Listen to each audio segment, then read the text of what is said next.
Bij de squalen die goed uit de test komen, giert vanzelfs de vlaag uit. Stagiëren op het Annemarie van Schuurman in Frencher. Zij helpt met haar een HAVO en VMBO basisopleiding het zien. En ik de orenopleiding die het goed. En daar ben ze blij mee. Ja, simpel. Als wij het zingen hebben, is dat leuk. Voor de leerlingen bevast geen verrassing. Nou, we leren je volle, wel leuke leraren.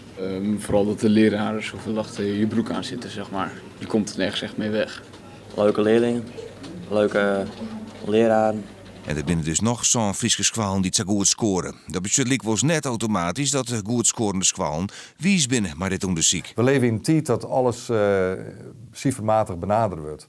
En ja, de maatschappij vreegt er blijkbaar om. Wij zijn daar net altijd gelukkig mee, want we vinden dat in het onderwijs ik hier om oren dingen. Leerlingen op een goede manier voorbereiden op de maatschappij is belangrijk. Dat druk je vaak net die cijfers uit, dus dat komt ook net iets aan onderzoek.